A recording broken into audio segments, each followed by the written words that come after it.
Good evening. The time is now 7 o'clock. I'd like to call this meeting of the Beloit City Council to order. Can I get a roll call, please? I show all counselors present. Counselor Duncan is on the phone. Thank you. Item 2 is Pledge of Allegiance. May we all stand at this time. I pledge allegiance to the flag of the United States of America and to the republic for which it stands, one nation, under God, indivisible, with liberty and justice for all.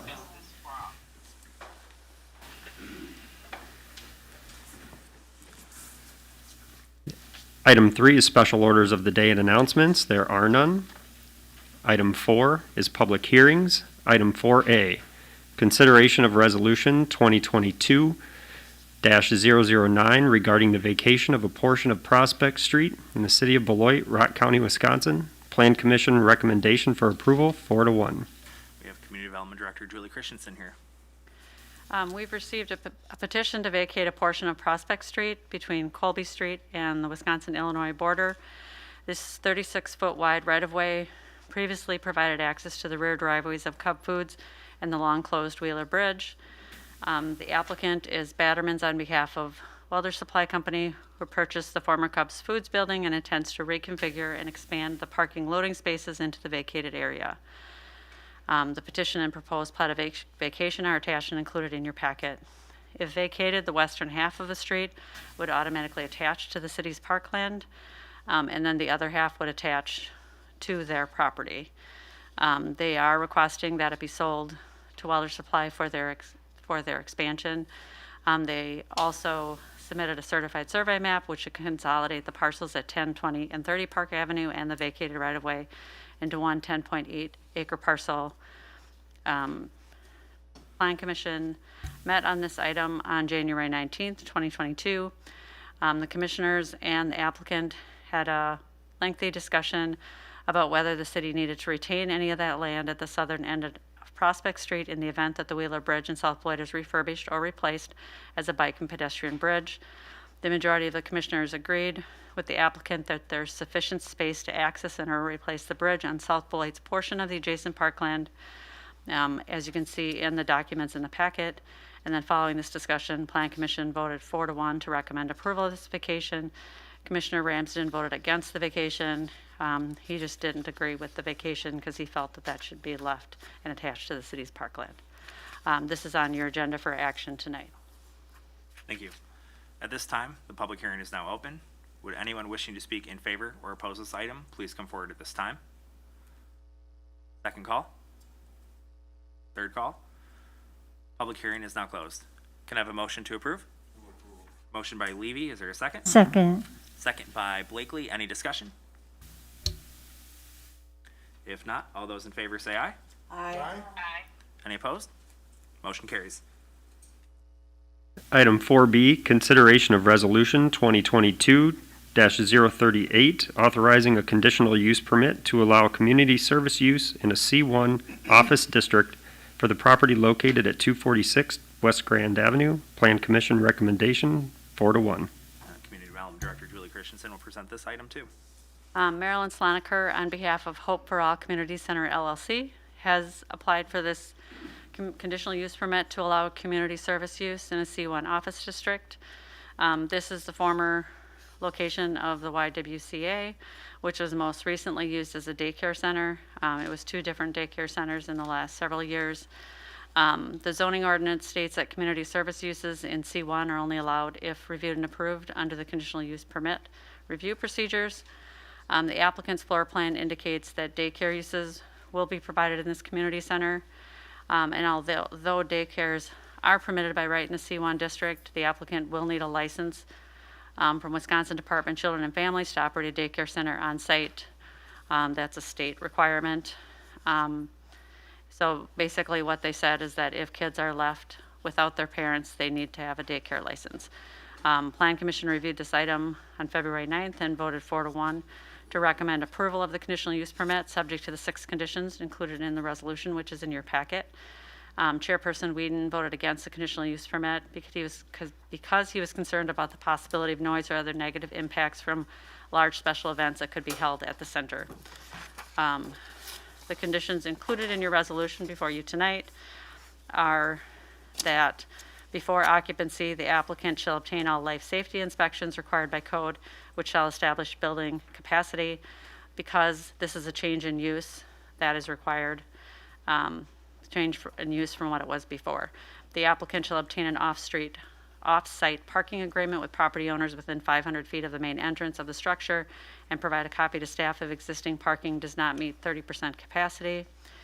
In accordance with Section 2-506 of the zoning ordinance, the applicant shall have 12 months from the date of CUP issuance to commence use of the property, or the conditional use shall lapse and be of no further effect. The conditional use permit allows a community service use in a C1 office district at 246 West Grand.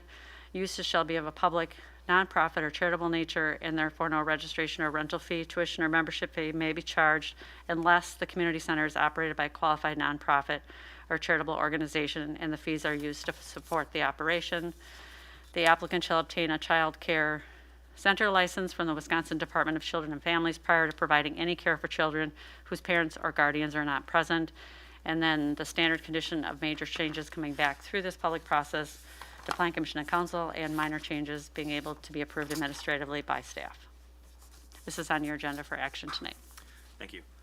This time, the public hearing is now open. Would anyone wishing to speak in favor or oppose this item, please come forward at this time. Second call.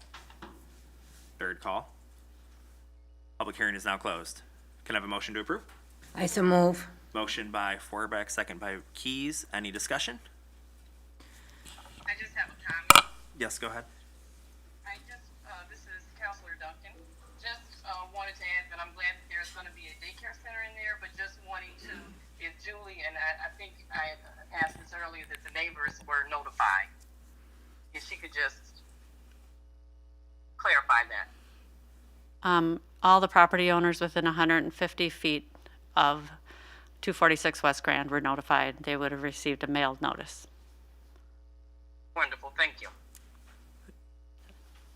Vice President Keys? I just want to make a comment that I'm glad to see a daycare going in. Childcare is, and the shortage of reliable childcare has been an issue statewide and definitely regionally. And it was something that the service providers mentioned last week as well. So this will be a good addition. Any further discussion? If not, all those in favor say aye. Aye. Aye.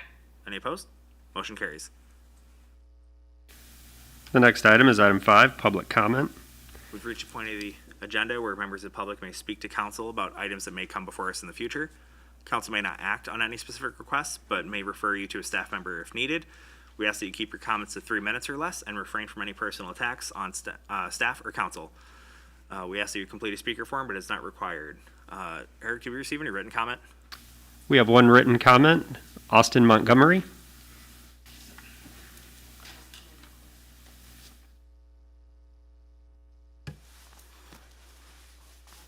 No matter how many times I've reported on you guys, I still get nervous coming up here to address.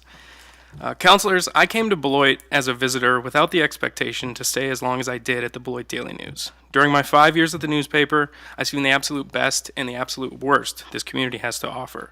From my many days highlighting the city's renaissance to telling the vital stories of families of those lost to gun violence too soon, Beloit represents a microcosm of our country struggling with many of the issues you as a council are tasked to solve.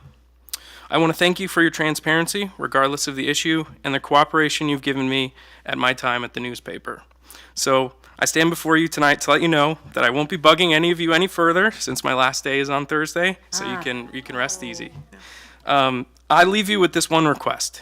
Please do not forget those who are less fortunate, those who do not have a voice or the benefit of a political action committee, or access even to basic technology. I implore you to consider those without vast amounts of capital and the underserved as you continue to execute your collective vision for Beloit. Thank you very much. Thank you, and we'll miss you. I will miss you, Austin. Thank you. Thank you, Austin. Can we Can we comment? Really, this is the time you want to leave? Yep, it's the right time. Got an election coming up next. I know. You'll have to go on without me. I'm sure somebody will be able to interview just fine. Oh, I tell Yeah. you. No, I personally want to thank you for your many years here, in your service. It's very hard.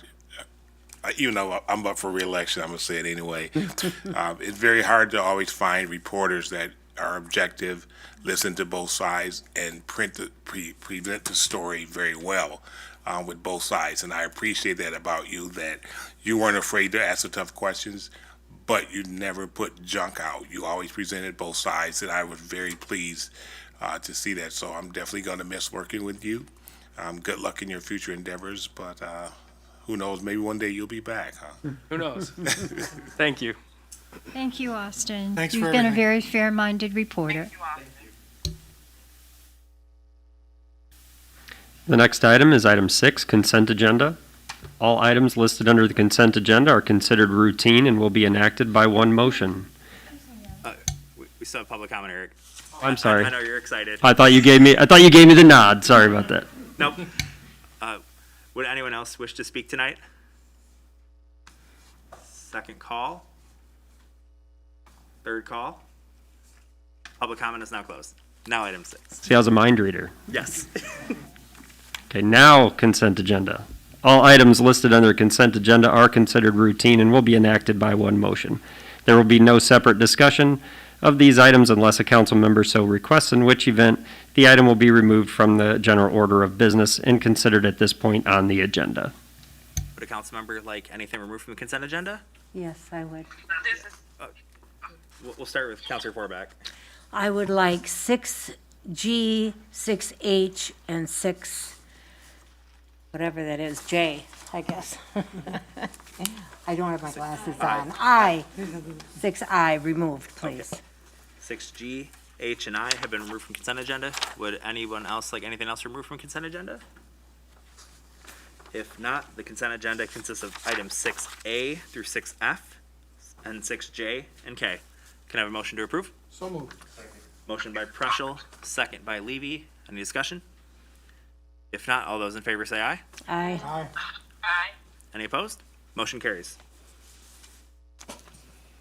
Item 6G, consideration of resolution 2022-011, authorizing the submittal of a state grant application by R.H. Batterman and Company, Inc., and the subsequent appropriation of City of Beloit funds for a municipal flood control grant project at 80-100 East Grand Avenue. Community Development Director Julie Christensen. So I'm going to try to go over all three with one presentation. So it might take a little bit. East Grand Avenue Development LLC, a Hendricks company, is planning to create a vibrant new outdoor space and building at 80 and 100 East Grand Avenue. The plan is to demolish the vacant structure, including the structure protruding over the Rock River and the pier supports in the Rock River. Following demolition, an extension of the existing Riverwalk system will be constructed to connect from the segment behind First National Bank Southwest along the Rock River. The new building is still in design, but is estimated to be 4 stories in height and 12,000 square feet per floor, with a capital investment of approximately 16 to 20 million. Uses for the new building are not final. However, it may include a restaurant, commercial uses, office, and/or residential uses. The city, on behalf of East Grand Avenue Development LLC, will seek funding assistance through 2 state grants from the Department of Natural Resources. They cannot apply on their own. The city, villages, or towns are required to be the applicants. So the 2 grants are the Municipal Flood Control Grant Program and the Stewardship Local Assistance Federal Land and Conservation Fund and Recreational Trails Program. Was that a long enough title? The project request under the flood grant would include the demolition of the building over the river, the removal of the pier supports in the Rock River. It's estimated to be 1.3 to 1.4 million. The grant would cover 50% of the cost for the project, and so the grant request would be half of that. And Hendricks Commercial Properties or East Grand Development LLC will pay the required 50% local match, so there will be no cost to the city. With the removal of the building over the river and the pier supports, it will improve the flow of the Rock River. Removal of the existing building, floor slab, and piers will result in a drop in flood elevations between 0.10 and 0.16 in the Rock River upstream of the Grand Avenue Bridge to the tail race of the Blackhawk Dam. After demolition, a river wall will be extended from the current river wall southwest of the existing structure to the Grand Avenue Bridge. That demolition will allow for a more complete connection to our bike path system. Our current riverfront path system extends from the golf course to the Rock River, then into downtown Beloit. This project will allow bikers and pedestrians to cross East Grand Avenue at First National Bank and continue along the path. That path system is about 8 miles. And then the second grant is a stewardship grant, and that would pay for the demolition of the remaining buildings, the ones that are on land, the construction of the Riverwalk, the construction of a new crosswalk, which will be designed as a raised tabletop with pavement marking, signage, flashing beacons, and other safety features. The cost of that is about $4 million. 50% of the cost of the project would be paid by the grant, and the remaining the local match would be paid by Hendricks. And this will allow the Riverwalk to remain immediately adjacent to the Rock River throughout this corridor. The natural urban shoreline of the Rock River will be maintained by the extension of the Riverwalk. This project was included in the city's future downtown riverfront park in the city of Beloit's 2018-2023 open space and recreation plan, and this project supports goal 18 of that plan, which was to develop walking, biking paths for health awareness. A budget amendment is needed at this time.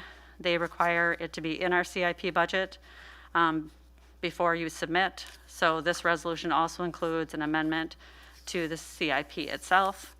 And then the final item is a memorandum of understanding between the City of Beloit and East Grand Avenue Development LLC. And so this would speak to the temporary transfer of ownership of those buildings to the City of Beloit so that we can apply for the grant. That is required for submittal of the grants to show that we will have, basically that we'll have site control if the grants are awarded. However, we would not be taking possession of those buildings until both grants are awarded. So that's what's laid out in the memorandum of understanding. And then following demolition, and after demolition is complete and the path is constructed, the city will retain ownership of the new trail itself, which will make that connection. And in order to extend the multi-use path, 11 parking spots on the Grand Avenue Bridge will need to be removed to ensure safe sightlines for the new mid-block crossing. A new raised concrete tabletop design crossing will be constructed over Grand Avenue to connect the path to the north and just to the west of First National Bank property. The creation of a new public plaza to the south of the new building will require relocation of a gantry from its current location to a new multi-use path adjacent to the river. That location is not completely figured out yet. That's still in design, I guess. I mean, at the time that we put the gantry in place, it was a temporary placeholder because, as Kathleen Bratz was known for saying, that was the terminating vista, which Mark brought up, and she felt something important needed to be there. And actually, it was interesting because I had a conversation with Larry Arft on Friday, and he remembered too that we talked about extending the building around, because that's what you want to see in your downtowns, is you want to have that street facade like that. And then the proposed building as it's designed right now would wrap over about 20 feet from Bushel Impacts. There'd be a new public plaza to the south of the building, which would require removing 21 parking spots in the current Mill Street parking lot. While this area of parking is often used for the farmers market, the outdoor space would allow the same use for vendors. And following if the grants are approved, both of them are approved, there will be a development agreement and purchase sale agreement. What we are hoping to accomplish with that is that we would have an ingress-egress easement over that public space so that the public would have a right to go through there, similar to what we did with the Spine Road. And we think it could be, this is not the final design, but it could be a very exciting project. And it will be, as almost, all of the Hendricks buildings are beautiful. They do a great job in design. And I think it would be a much better building than what we currently have there, which I think has seen better days. And we would, and I already mentioned the easement. So those are the 3 items on your agenda tonight. Do you have any questions for me? I don't know if Lori, did I miss anything? Okay. And before we get to that, any questions? 'Cause I'm sure there's questions or comments. Can we just get a motion to approve item 6G? I so move. Motion by Forbeck, second by Preschel. Any questions or discussion? Yeah, Oh, and we Counselor do have Hendricks, Dan Barkus and George Jelinski from Hendricks, and Frank McKern from Battermans as well, if you have any questions of them. Counselor Preschel? I just wanted to make clear that there's no city funding involved in this proposal. And should the grants not be granted, for whatever reason, we go back to where we are now and start over. If the grants are not awarded, both grants are not awarded, we will not take possession of the building. And both have to be awarded, Yeah. not one of two or partial Correct. one, et cetera. Okay. Wanted to make sure that was covered. Thank you. Any further discussion? Yeah, Counselor Blakely? A quick question, Ms. Christensen. People have talked to me about their concern about a reduced number of parking spaces downtown. What are the plans to handle the parking that we need? Well, the parking study showed that there wouldn't be a negative impact on the parking downtown. I think when we looked at the parking analysis before the snappers and then the parking analysis now, we see that there's less parking being used downtown, which we anticipate, or we believe is based on the fact that a lot more people are working remotely. And I think we think that's a trend to go forward in the future, like even at the city. We're finding that people are able to work from home, and therefore there's fewer people who are there all day long. And so I think we were comfortable with what the parking study indicated. And so we do not believe that's going to be a problem. And we believe that opening that up, having that path go through, will kind of open up some parking areas that you currently have on other areas of the downtown, because it'll be an easy walk. We never saw parking in that one West Grand Avenue lot that's over by the 5th Street bike path. And I know Dan Schuf commented that, once the snappers were, not the snappers, the Sky Carp, once the stadium was open, they would sometimes park there and walk across the 5th Street bridge. So sometimes, opening up those pedestrian pathways can more closely connect you to some existing parking we have. So we are not concerned about that at all. Well explained. Thank you very much. Counselor Preschel? Well, there was another concern about the public access area along the north wall of Bushel and Peck's. How wide would it be? How much would be left? And so there's pedestrian access from the Mill Street parking lot through that area. And I know the designs everything's preliminary, and but it does indicate that there's going to be some space there, and perhaps in the end more public space than we have now, even in total. And it's, of course, there's still a possibility of adding some parking in the backside where that's all preliminary still. But you're saying on the report that we're losing 21 parking spaces, but I thought I saw in the overview that there's like eight added that aren't there now. So, maybe it's a net loss of 13 or something. I don't know. I just was I looking think at it's a the loss of preliminary 20. drawings. It's a loss of 21 in the parking lot. Oh, that's The yeah. building is anticipated to be about 20 feet from Bushel and Peck's. I mean, ultimately, we have site plan approval in terms of the building design, to ensure, to kind of ensure that access is there. I think Hendricks would like to have there to be a gap there for people to get through. I think we're all in agreement on that. Okay, yeah. So I don't think that's going to be a problem going forward. But I think opening up this pedestrian connection makes it a lot easier to park in those lots that aren't that far really walking distance. When I think downtown you expect parking to be immediately in front of your store, but think about how far you walk when you go to Walmart. Or Janesville. City Manager Woodford, do you have something else to add?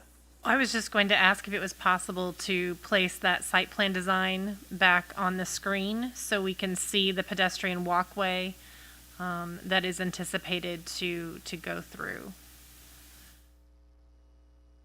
I think it's the next one.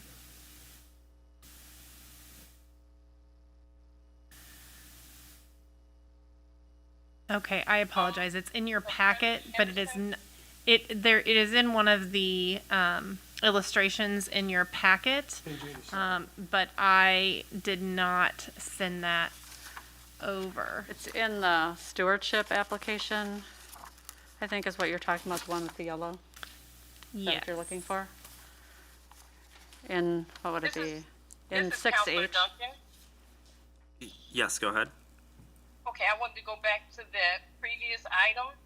I just had a comment, Yes. and I just wanted to make mention that I had received a call from the owner of Bushel and Peck, and just wanted to make note of that, and am aware that staff is making contact, so I appreciate that, but I just wanted to mention that.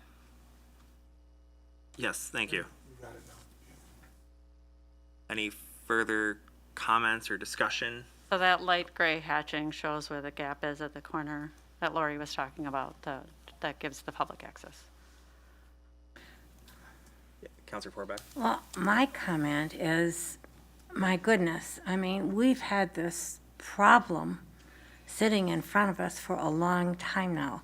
How is the city going to be able to afford getting the building that has to come out of the river out? And so I hope that people realize that this is a useful, vibrant, wonderful solution to something that would have been very difficult for the city to have been able to afford to do. So I'm just sort of stunned that here we have where everybody wins. So I think that's great. So thank you. Thank you. Counselor Keys? Julie, could you please speak to the deadline that the DNR has for that building to be removed, and then just the benefits to the river and the ecosystem with the building being removed? So our deadline is 2042. Well, I should say the deadline is 2042 for that building to come out of the river. You are going to, have an effect on the flood elevations. You're going to have the water more able to flow freely. I don't know all my engineering terms, Frank. And so it really takes out an obstruction out of the river so that the water is able to flow more freely. And during demolition, they will be containing all of that to ensure that there's not debris, because that was one of the comments too. And so they had to actually, as part of the flood grant application, kind of explain how they're going to handle that. So basically the demolition will be contained. They will surround it with, okay, I do not remember what it's called, but it's in the staff report. But to basically keep the debris in one location so that they can dispose of it. And then if there is any kind of contaminated materials, they will dispose of it appropriately. But they are going to take great pains to ensure that it's not in the river, and that DNR highly regulates that and ensures that doesn't happen. So at the end of the day, we will have, an obstruction out of the river, because those piers, that's why I put the photo in the packet to show what that, if you don't see that every day, those are large piers that are in the river and they're affecting the flow of the river. And so just pulling those out and, getting all of that out of the river is going to benefit the river as a whole. And, we will contain the demolition and ensure that that doesn't impact anything in the river. And as you all know, as we've done other projects in the river, that the DNR is really fussy about when they let you get in the river. So that will all be handled. But at the end of the day, it will be a much improved river. Thank you. And I also just want to highlight, as far as the other benefits with the bike path, and even though we are sacrificing some parking spaces, it looks like it'll be a dual benefit of a traffic calming, as far as helping slow traffic and keep traffic slower, and it's safer for pedestrians and bicyclists alike. So, Yeah, those tabletops do slow you down a little bit. City Manager Luther? I just wanted to add that although the deadline is 2042 from the DNR, clearly removing that structure sooner has an immense benefit. That building that does protrude over the river is over 11,000 square feet, and there are 23 round support piers and 7 rectangular support piers that extend into the riverbed, we already know that there is extensive damage to that underwater structure. And so the sooner we're able to see that successfully removed, the better. And as Julie already indicated, removal of the existing building, the floor slab, and the piers will result in a drop in the flood elevations. It will also improve navigation overall in that waterway. So a very positive benefit to the river.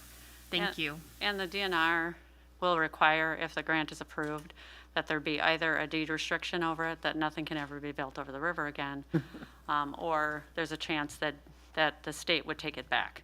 So either way, you've got, because I know that came up in some of the comments too, is how are we assured of that? And this is actually in the floodway. And so I think it's just a positive thing anytime you can get something out of the floodway, even if it is in the air.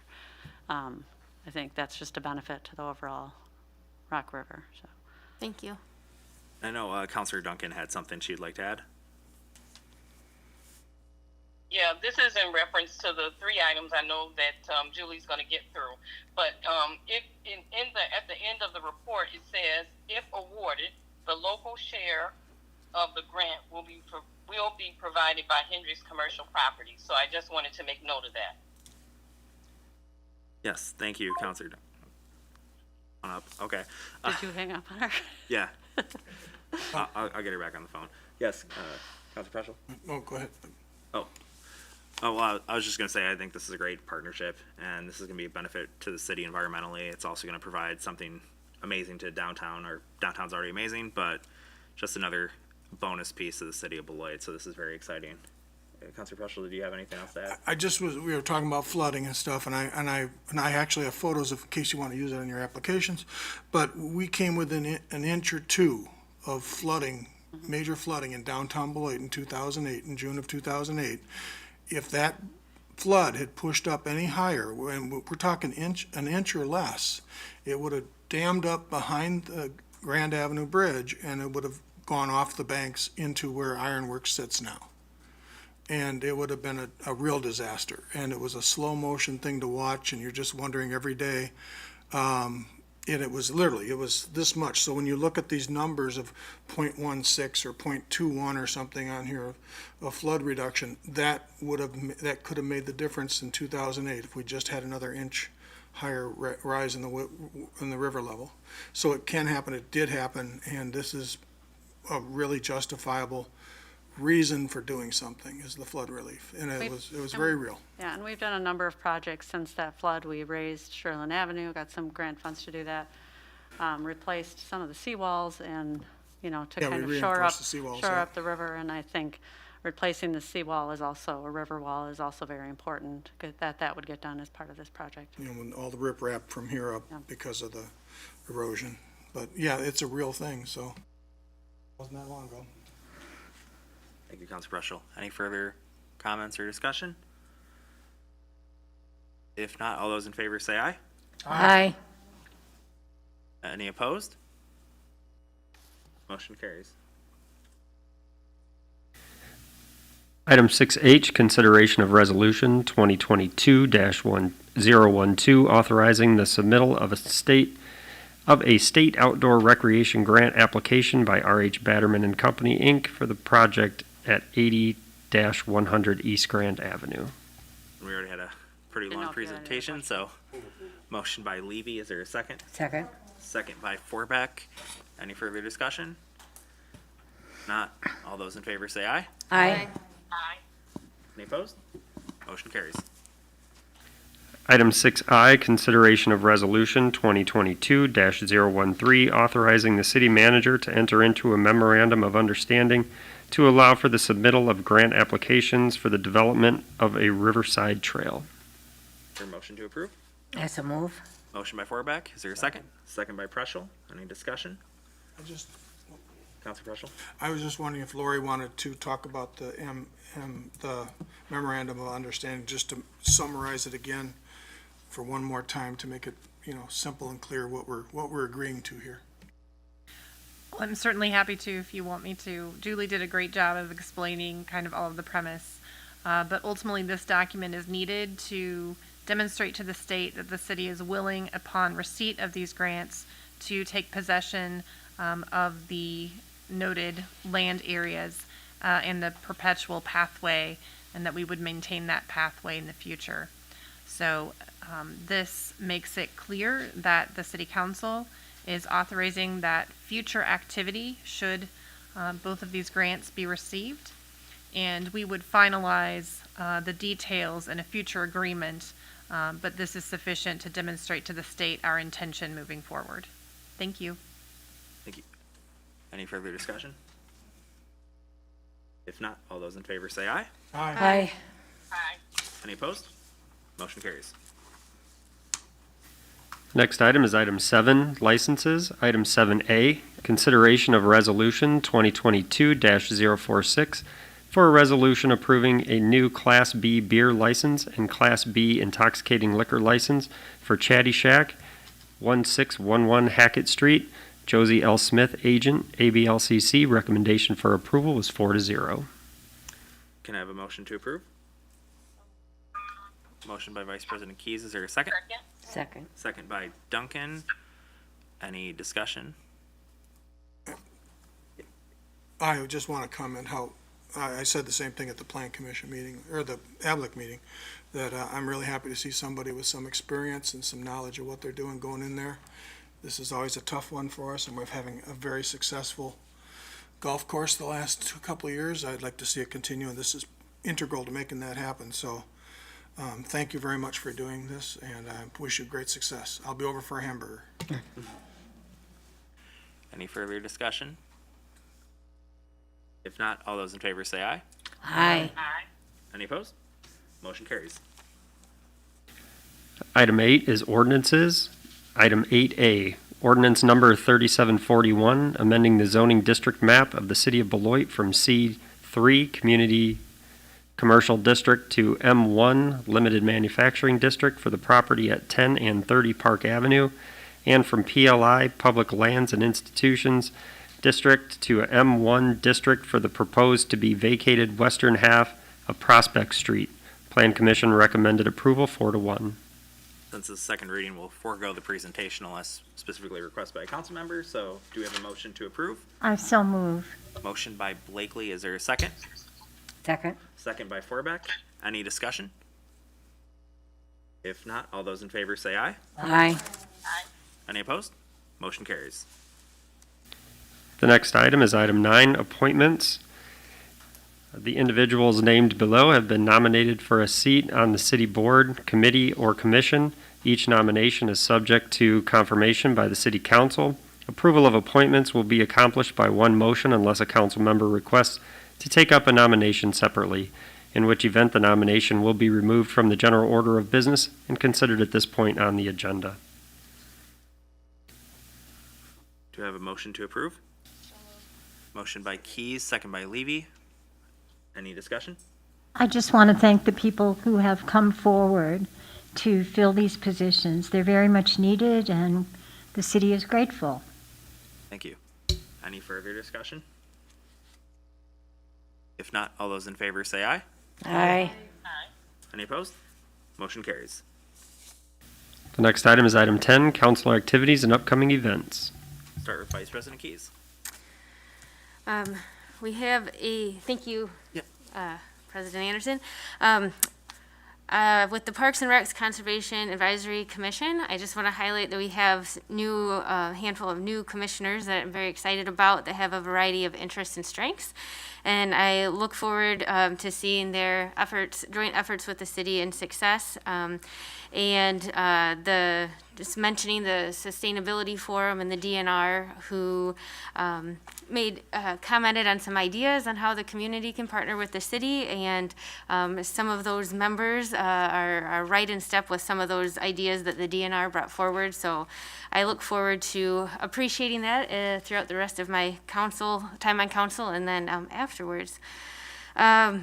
Individual update, my family and I attended were able to attend BIFF, the Beloit International Film Festival, with the family event of the Puppets, and it was quite cute and quite fun. And I really just want to say thank you to all the BIFF volunteers and the organizers, because it's definitely a wonderful event that we're able to have annually, and it was great to be able to be back in person. I was also able to volunteer with the girls basketball program at Beloit Memorial High School with the Lady Night Fundamentals, with working with 3rd and 4th graders. And I want to just highlight the individuals who are putting the time in with the youth with a variety of sports right now.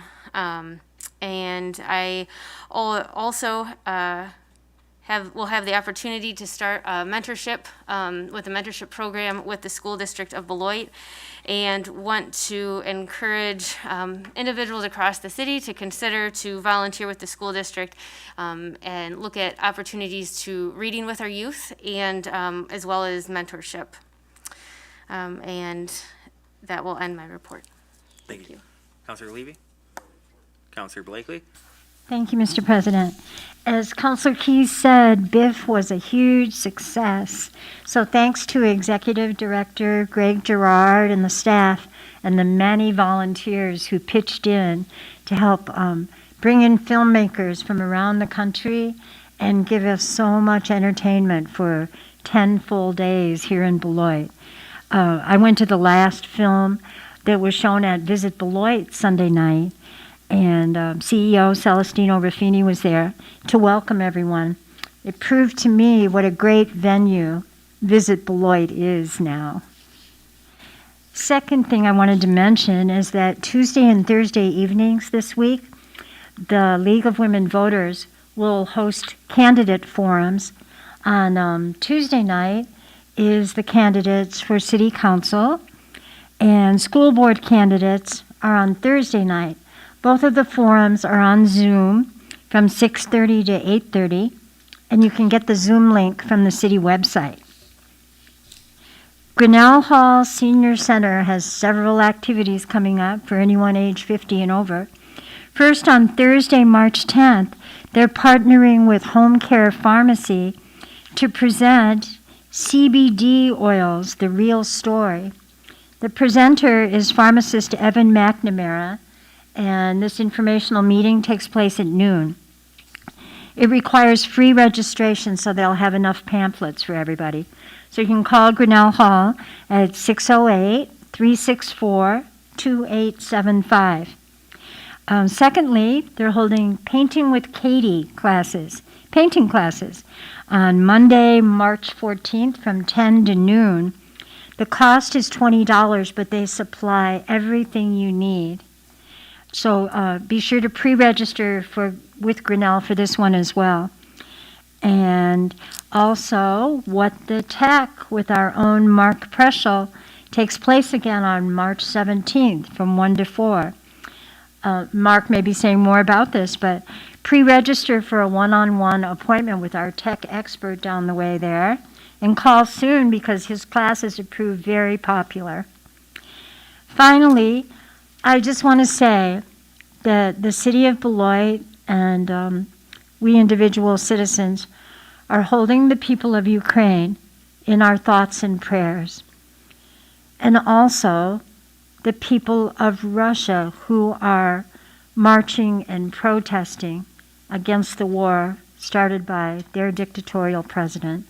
So please remember to especially keep Ukraine in our prayers. Thank you very much. Thank you, Counselor Blakely. Counselor Preschel? Thank you. Thank you, Sherry. I was going to mention that. It's March 17th, and it's a 1 to 3 open-ended. We're not quite that formal. They like to make appointments, but it's open-ended. Come anytime, and we'll try and find you some answers to your questions. And it's fun, and it keeps me on my toes, and it's one of the very few things I miss about my old job. Is helping people solve their tech problems. But we did have a traffic review committee meeting last week. I think it was last week. And we got some really good updates on the situation at Milwaukee and White. Some progress there, some great progress there, some plans afoot to find a solution to the very dangerous corner and the high levels of accidents and disruption to the people that live in that area. And we also got an update on Henry Avenue progress and the projections for the second phase of Henry Avenue, which is Henry Chopir to Prairie, and the Y there. So another similar accident-prone corner curve, so that has to be dealt with. So there is progress being made on those two fronts, and we got some really good updates. Hopefully sometime in the next year or so, we'll get some updates on the status of the traffic in the Cranston Road corridor and the Henry Avenue stretch for, speeding and accidents issues, the traffic calming, traffic diet or road diet, traffic calming. It seems, to be effective. I don't think I think the volume of accidents, the number of incidents has fallen, but we'll have to see what the data says, and I think it will be showing that. It's a good effort, and I think there's a few other roads in town that might benefit, and maybe when we get to those in the future, people will understand the reasoning behind it better than they did this time. But I think the results are going to be positive. So, and that's all for me tonight. Thank you. Counselor Forbeck? Yes. I just want to also mention the Cranston Road. You're talking about we need to really find out the data. But I live right close to there and have to get out on Cranston all the time from Cobblestone. So I can tell you for certain it has slowed the traffic down. I mean, I am shocked and delighted that has happened. So thank you to our great city public works and our planners who know what they're doing when they make these changes. Also, I do want to make a plea to the citizens. Please consider joining one of our city commissions. I am on the Equal Opportunities Commission, and we really need some of our good Beloiters to join that commission. We have a new staff person who's going to be, or is assigned, to be able to help the commission in any kind of actions we are taking, and it's an important issue when we deal especially with housing. So please come and put your name forward. Thank you, that's all. Thank you. Counselor Duncan? Thank you, President Anderson. First, I want to thank you, President Anderson, and the staff for helping me to go virtual. Some people may not know, but I've been at the meetings virtually because I've been away on vacation in California. I'm heading back to our wonderful city of Beloit tomorrow, so I'm excited about that. So hopefully I'll be bringing the sunshine back with me. And next, I want to say that I was really surprised to hear Austin speak tonight and say that he'll no longer be working at Beloit Daily News. He is a great reporter, and he's been very helpful, I feel, for the city of Beloit. He's done an excellent job, and more importantly, Austin truly cares. And that certainly speaks to that, as he stated earlier, to be the voice for all. So thank you, Austin. You will truly be missed. Next, I want to mention that the American Council of Engineering Companies of Wisconsin recently recognized the Beloit Powerhouse Riverwalk being 2022 Engineering Excellence Best of State. So I want to congratulate Beloit College and all who are involved in the design of the path. It looks beautiful. Now for my counselor activities. I attended a Greater Beloit Economic Development Finance Committee and participated in a Black History celebration for 4th and 5th graders at Aldridge Intermediate School. It was a pleasure for me to join in this event with the students, teachers, and other community speakers. Regina Hendricks gave the keynote address, and there was a performance by the Aldridge Choir and the Nightingales. I also had the opportunity to share words of wisdom to help our youth feel empowered to make their voices heard. Special thanks to Ann Meinholz, Chris and Sarah LeMaster, and all who were involved in making that endeavor a success. Also, I want to join my colleagues and give heartfelt congratulations to Pam Lathrop on her retirement after serving 29 years with the city of Beloit. I have worked with Pam in her position as the executive assistant since 2016. However, she has been a dear friend of mine for more than 20 years. Pam has been that same sweet person at everything she does. And I know that I can count on her, and I wish Pam all the best and every happiness she deserves. So Pam, if you're listening, you are a special person, and we are truly going to miss you. This ends my report for this evening. Thank you, Councilor Duncan. I'd like to start mine just by actually congratulating Regina's granddaughter, Ariana Duncan, who recently received a Milwaukee Bucks Johnson Controls HBCU scholarship, and believe it's renewable, so that is absolutely amazing. Wonderful. So very proud of her. I know people say things about the school district, but we have amazing students there. It's much more than what people perceive from the outside. We have a lot of great students, a lot of great staff, so very proud of her, not just because she's Regina's granddaughter, but that's an amazing thing regardless.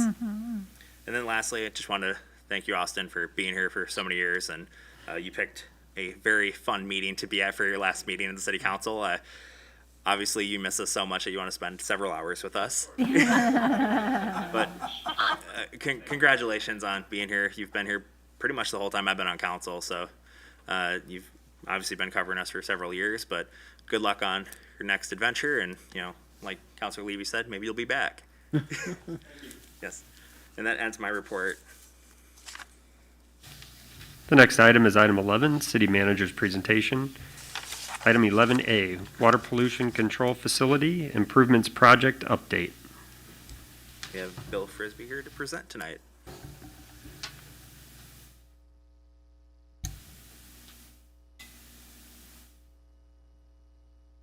All right, tonight we've got an overview of our water pollution control facility improvements project. There is no action tonight. It is just an informational presentation. This project will be back to you on March 21st for award. This is the single largest capital improvement project the city of Beloit has undertaken, and so it is a very important project, so we wanted to give you plenty of time to be fully aware of all of the aspects of the project and the impacts of it. Planning and design of this project has been underway for 3 years. This is a little bit of a background on how it took us to get to this point. In June of 2019, we approved a contract to do a study on the wastewater treatment plant. That is a formal process through the DNR called facility planning. That facility plan was presented to council March 13th of 2020.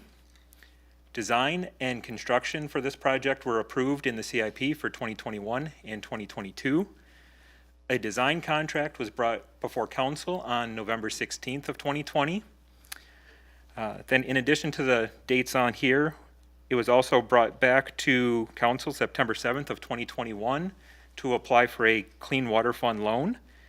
And on January 18th of 2022, it was in front of council for approval of location and architectural design of the new building, as well as a conditional use permit for the biosolid storage silo.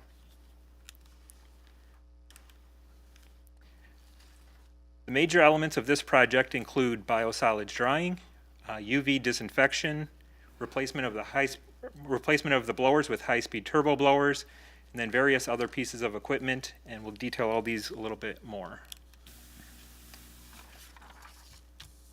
Our design process for this project was a little bit different. Because we had such major pieces of equipment, we went through a process called pre-selection. We issued an RFP to manufacturers to stick with a competitive bid process, but this way we could design around the actual equipment we're going to install. For example, with the biosolids dryers, they range in size drastically. If we were to just size a building, we might be oversizing the building for the equipment, or we could have been undersizing it if we had just gone with contractor tells us which piece of equipment they're going to install. With that pre-selection process, we did a 20-year present worth analysis on the equipment. It included the installation cost, the operations, the maintenance, electricity, and natural gas usage. It was all brought back into the present worth, and we selected the most cost-efficient piece of equipment. Outside of those 4 major pieces of equipment listed, the contractor just selected from a list and told us which piece of equipment they were installing. Essentially, the different manufacturers were all equivalent. With biosolids drying, it was recommended in the facility plan. The major reasons were changing weather patterns, limited close land that was available that qualifies for our current land application process of biosolids, and potential changing regulations. We currently apply our biosolids based off of nitrogen content, but there's been a lot of talk with DNR that that's going to switch to phosphorus, and that would have a big impact on our ability to apply the biosolids. We would need a lot more land for the same volume of biosolids that we currently install or apply. So with the dryer, we issued the RFP to manufacturers and evaluated 9 different dryers, and we selected the lowest cost option with one caveat that we'll get to. The price here included the building and the storage silo that was going to go with it. And then prior to drying, we are installing a centrifuge to dewater. The drier we can get the product before it goes into the dryer, the less natural gas we need to use to get it to meet the Class A requirements. And so Class A biosolids have much fewer restrictions. We can apply them essentially on land anywhere, not the very limited areas for Class B biosolids that we can currently use. And our end product, we're going to be issuing an interest survey to many different users, which include the agricultural community, landscaping firms. We can use it on public lands such as the golf course, parks, or it could go to landfills as alternate daily cover. And with that survey, we're going to be gauging the interest of all of the different end users for pickup, delivery, and also what they might be willing to pay for it. Right now, we spend several $100,000s a year for disposal, and if we can get to a cost-neutral option of disposal, that would be a huge win. If we can even just get somebody to pick it up and take it, wash our hands of it, would be great. So here's an example of the present worth analysis we did. As you can see on the left side, we started with the capital cost, then we added in, over the course of 20 years, the operations and maintenance. On the right side, you see a listing of those 9 proposals that we evaluated. BCR was the lowest.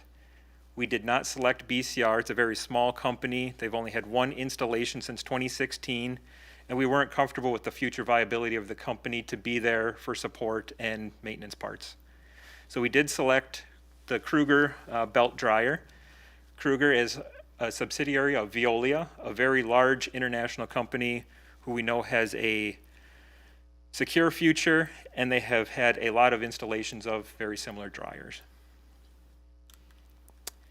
This is a photo of what the dryer looks like. I don't recall exactly where this photo is from, but that piece of equipment is approximately 20 feet high, 40 to 50 feet long, and about 20 feet wide. This is a schematic of kind of how that piece of equipment works. The biosolids will come in the top with like an extruder. It will lay it out in just little thin strips of biosolids on a belt that'll move through with hot air circulating. Kind of works just like a pizza oven. It moves through, comes back through the belt, and out the other side will come dry biosolids that meet the Class A classification. I've got a couple of slides here of renderings of what the new building and silo will look like. These are very similar, if not the same ones that came before you when you approved the building design and location.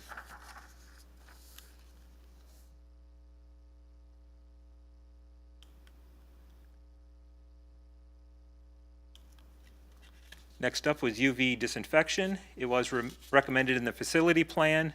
One of the biggest reasons is it eliminates the use of chemicals. Currently, we disinfect using sodium hypochlorite, which is similar to your household bleach. When you're using it in large quantities, it has potential to become very hazardous to the employees, as well as it leaves disinfection byproducts in the water that's discharged back to the river. So we followed that same process as we did with the dryer. We issued the RFP. We received 3 proposals from different manufacturers. In this case, we got them from Trojan, Wedeco, and Suez. The blue line there is Trojan. They had the highest upfront capital cost, but when you factored in the 20-year operating costs, they were quite a bit lower. That's due to the configuration of these units, you can turn a lot more bulbs off, so you only need to run as many of the UV lamps as you need to meet your flow rate. Our flow rates can vary very significantly from 3 million gallons a day up to 16 to 20 million gallons a day during really wet weather events. Here's a picture of one of those units, and then just how it's going to be retrofitted into our existing disinfection channels.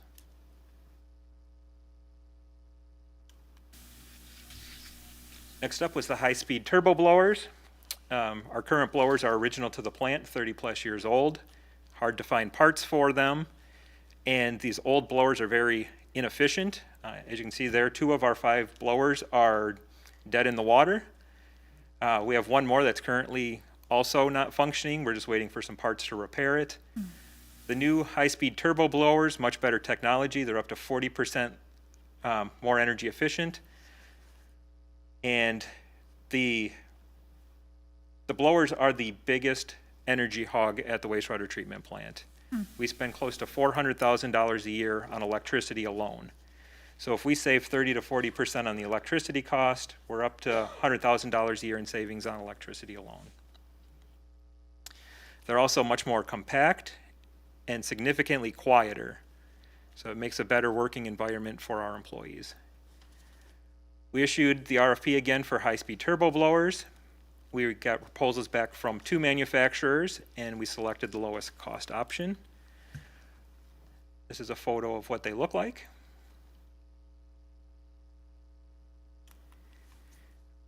And you see a lot more than 2 lines here.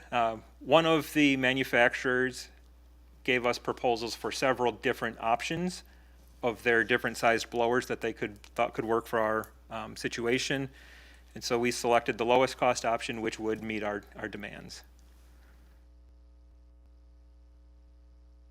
Some of the additional items that are in this project, gravity belt thickeners, the dewatering centrifuge, those are both just to start removing the water before it goes to a drying process. Grit classifier, scum concentrator, polymer system that helps thicken the solids as well. We have old heat exchangers, so replacing those is going to create a lot more biogas in our digesters that we use to heat the digesters with. We've got some mixers that need to be replaced. There's old concrete and some splitter boxes that is deteriorating that needs to be repaired. With the installation of the UV disinfection, we're adding launder covers to our clarifiers. Those help prevent the development of algae in the clarifiers. And algae is a bad thing when it comes to the UV. It'll block the light from disinfecting. Again, there's some concrete in the clarifiers that needs to have grouting done for repair. We're replacing the odor scrubber, and currently we also use chemicals, the same bleach for odor control. We're going to be going to a activated carbon, so there won't be any use of chemicals anymore. We're replacing the waste gas incinerator, making some improvements to the process building to help move us towards compliance with NFPA 820. That's some fire codes. It's going to make the building significantly more safe for both our employees and if the firefighters ever had to go in there for a call. We're adding a sludge screen and replacing other various pumps, motors, and the associated controls. Our time frame, we had our bid opening last week on March 3rd. Here we are tonight, or it'll be back to you on the 21st for award. We're going to start construction sometime mid-April. The apparent low bid contractor has said they're ready to go. They want to start as soon as possible. We would anticipate closing on the Clean Water Fund loan sometime between April and July. Once we get all the documents together, it's about a 6 to 8 week time frame, and part of that's going to come into play if they're able to do the loan closing off an unaudited 2021 financial report. We set some interim deadlines in the construction project for the order that we wanted to see some things done for various operation reasons. Very first deadline we've got is to get those blowers replaced. We're limping along with the blowers we've got, and the sooner we can get the energy efficient ones in there, the sooner we start seeing those energy savings. Then the disinfection will be March 1st of 2023. That has to be winter construction because we do disinfection from April into November, so we can't do construction on the UV system during that time. Next one was replacing the heat exchangers. We want that done before winter of 23. Again, that can't be done during the winter because we have to make sure we're getting the heat. Then kind of the biosolids dryer should be up and operating by the end of May of 2024. Substantial completion on everything, August of 2024, with final completion October 18th of 2024. So it is a long project, almost 2.5 years of construction, and we're 3 years into it already, so it's almost a 6-year project total. So the big question everybody always has, what's this gonna cost? So our base bid last week was for $40,922,293. We did receive a total of 3 bids. Those will all be detailed in your report for next time on the award. We had several alternates in the project, and we are recommending for award of 3 of them. Alternate 2 there is sludge storage tank number 1 mixing upgrades. So we currently have 2 sludge storage tanks. They're both about 4 million gallons. And after we dewater the sludge initially on the gravity belt thickeners, it goes to our digesters and then into storage tanks. Currently it's going there until we can do the land application. In the future it'll go in there until we run the dryer and create the dried Class A product. It's very important to try to get a good homogeneous mixture of those biosolids for control going to the centrifuge and to the dryer. If it's constantly changing what % solids it's coming to the dryer, we can either be having it in there too long, wasting energy, or not long enough and not achieving the Class A. Alternate 3 was installation of an additional blower. The base bid included replacing 2 blowers. That would get us by for most of our instances, but we would still need to keep a couple of the existing blowers operational. There are some requirements that your largest blower must be out of service, and you can still meet your air demands. So alternate 3 gives us a lot more flexibility. We're not relying on those 30-year-old blowers where we're having trouble getting parts. And they're also, each one's a little bit smaller, so we can dial it down even more for those really low demand periods. We're not over oxygenating. And the 4th one is tunnel dehumidification. If you've been to the wastewater plant, there is a long tunnel that runs the length of the project going from, or of the site going from end to end. And underground tunnels, they get humid. There's a lot of water with the wastewater treatment. So the tunnel dehumidification system is failing. It wasn't initially when we were scoping the project, so we had it in as an alternate. Keeping all of the pumps and motors dry, in a dry environment helps extend the life, especially we have a lot of electrical controls. So we're highly recommending that one. If it does not move forward, it is a project we would have to undertake either in the operating budget or a future capital improvement project. So in total, the base bid plus those 3 alternates is a little over $42.5 million. When we award a contract, we have a planned contingency. Typically it's 10%. In this case, we took that total construction minus the equipment cost. We know those are fixed costs. It was about $5 million for the equipment costs. Then we took 10% of the remaining amount as our planned contingency. So when it comes to you next week, the recommended award amount is $46.2 million. As part of construction, we are going to have our design engineer firm continue on for our construction-related engineering services, and that contract is just under $2.7 million. It includes full-time construction inspection, all of the design intent questions back to the contractor, and will help us with a really smooth construction project and get an good end product. So those added together, $48.9 million. We have already paid the engineering fees of just under $1.9 million for a total project cost of $50.8 million.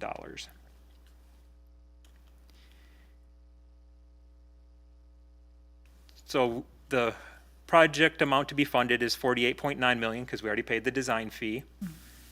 We have a existing surplus in the wastewater fund that we are planning to take $10 million from for an upfront cost on this. We have scheduled operating revenues between the 2022, 23, and 24 budgets that we've allocated towards this project of just under 5.6 million. With the Clean Water Fund loan application, we will be eligible for $750,000 in principal forgiveness. They're not able to give grants, so they do it as principal forgiveness instead. Our application was already reviewed, and we are eligible for the full $750,000. So we would have a Clean Water Fund loan application for $32.6 million. The current interest rate is 1.49%. The sooner we can close, the better, because that interest rate is not locked in until loan closing. So we did an analysis on the 20 years with the 1.49%. The annual debt service payment is $1.9 million.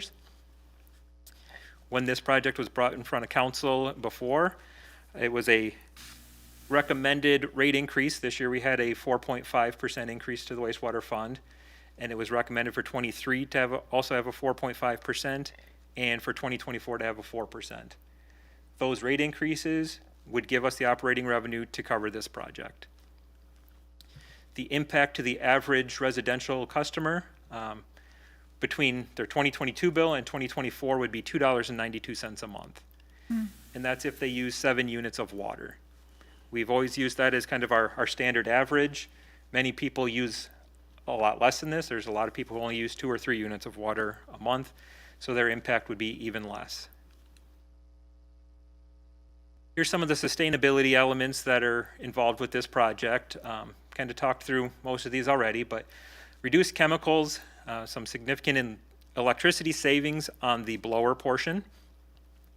The Class A biosolids will be able to be used as a soil conditioner anywhere, and it's as much a sustainable process from operations as much as anything.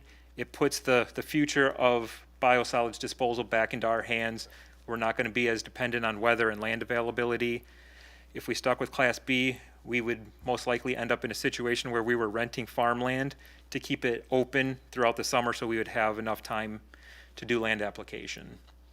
Some other communities have had to do that and ultimately ended up moving to a Class A drying process to avoid doing that.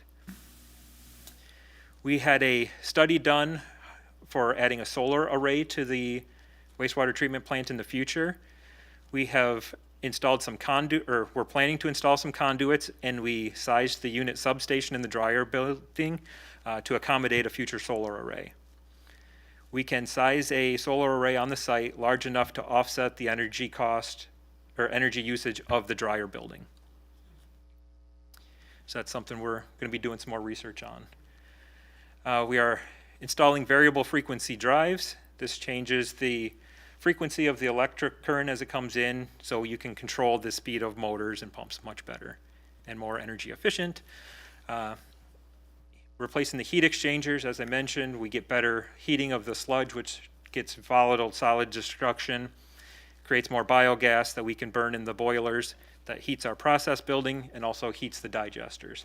So it's just be a cycle of heating better, getting more gas right back into the boilers. And so this project requires several permits. First is the building permit. The contractor will be responsible for pulling those building permits from the city. The silo did require us to reach out to the FAA. We did receive a notice of non-hazard to air navigation for the height of the silo being 84 feet near the airport. We have submitted air permits to the DNR, one for the biosolids drying, but also our generator we have on site and the waste gas incinerator. And we will be submitting the stormwater erosion control permits very soon.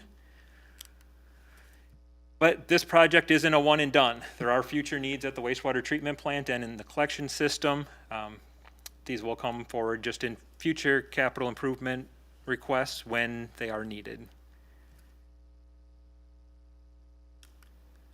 Any questions? Any questions from council members or comments? That was very impressive, Bill. I felt that you were very thorough, and I learned a lot from it. Thank you. Councilor Duncan? Yeah, I just have a question, just for clarification. when the city is open for bids, it's always publicized so that local businesses can have an opportunity to bid as well. That's correct, right? That is correct. This project was advertised twice, and it was open for bids for approximately 6 weeks, and we did receive 3 contract bids. None of them were from local firms. All of the subcontractors, though, are fairly local to Beloit. This is a highly specialized project, and so it's not surprising that we needed the expertise of a company that really does this type of work routinely. And there's very few general contractors who have the bonding capability or capacity to do a project of this size. That's the biggest thing that keeps some people out, is just the bonding capacity. And then other thing I did want to note, with the $10 million in the fund balance, we've known that a large project was going to be coming sometime in the future. So we've planned with small incremental rate increases rather than waiting till we have this big need and hitting with a really large increase all at one time. So that's how we have that $10 million available in the wastewater fund balance. Vice President Keys? Thank you for the thorough presentation. This was one of the first things that we, big projects that we voted on when I first came to council. And one of the things that I believe stuck out to me, so I want a clarification, is that as far as with regulation, like the age of our wastewater treatment plant was nearing its end, and that in order to remain in compliance, we had to pursue these projects one way or the other. And then if we didn't, we would have been penalized. So there's just such a big, as you said, it's one of the largest capital improvement projects that we've had, and with a big ticket sticker price, I just felt that was very powerful, that, equipment only has so long of a lifespan. But could you clarify on am I remembering that correctly? Correct. Okay. When it first came, we talked about that if the equipment's not operational, then we will have a lot of permit violations. Our staff has always done a very good job of maintaining all of our equipment and avoiding permit violations. If we don't move forward, we don't know what the time frame would be to get where we'd start having violations, but it would be a eventuality. Okay. So to say, to remain in compliance with all water quality standards. Correct. This is an excellent project, and thank you I really appreciated the different sustainability, energy savings, and minimizing the use of chemicals with the process. Any further questions, comments? This is Counselor Duncan. I just want to echo what Counselor Keys said and just thank the staff for working on this. One of the things I talked about with the students is, when I talk about the city, is us providing quality, and outstanding quality services to our residents. So this is one of those ways that we are doing that. So I just want to thank the staff for their attention to this and for helping us to make this a reality. So thank you. Thank you, Councilor Duncan. Councilor Preschel? Thank you, Bill, for that great presentation. I was just going to ask, will this be available to us so we can share it with the public that doesn't watch YouTube or can't see what these little things are on the screen? So, as always, I always ask about it, make sure we have that available to share with the public. I also like to say that, we don't have to look very far to see what happens when you neglect your sewage treatment plant and let it go too long. I think it's just about a mile down the road, they suffered serious consequences, and they're just now getting over it. And it was a long road, it was a tough road, and it wasn't very much fun. So being on top of this, and I have to thank the guys who built this plant, because where would Beloit be if we didn't have that sewer plant now? Where would downtown be? Where would our wonderful gateway development be? All those food manufacturers, none of that would have happened without this sewer plant. And its commercial viability for Beloit's development. It goes far beyond, all of us. It's a key component of our attractiveness for growth and development. So it's very important it be maintained, and we have the resources to do so. So that's good to know. Thanks. further questions or comments?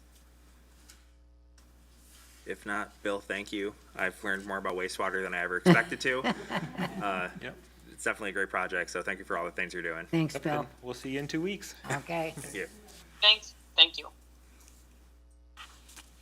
The next item is item 12, reports from boards and city officers. Item 12A, consideration of resolution 2022-025, approving tax incremental district TID number 8, affordable housing extension. Eric Miller will present, and just for the council, just so you know, we'll take all these 12A through 12E at one time, and then we'll vote on them each individually once Eric gives his full presentation. Good evening, thank you. So TID number 8 was created back in 1995. The statutory closure date of that particular TID is July 17th of this year, 2022. The state law allows an extension of a TID up to 1 year to use the last year of increment to improve the city housing stock. At least 75% of the final increment must benefit affordable housing, with the remaining portion used to improve just overall general housing stock.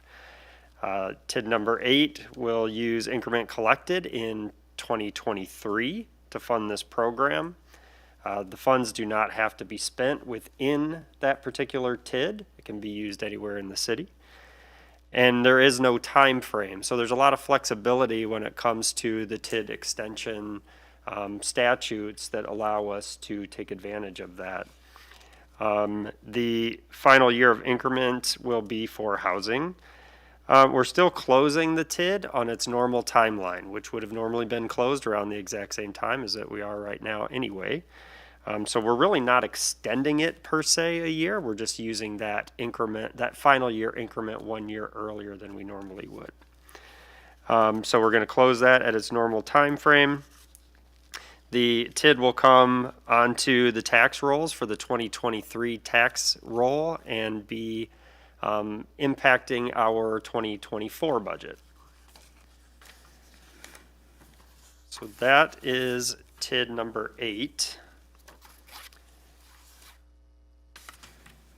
So TID number 9 was created in July of 1998.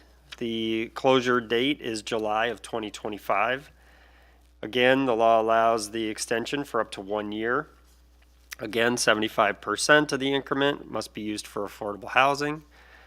The other 25% to improve housing stock. TID number 9 will use increment collected also in 2023 to fund the program.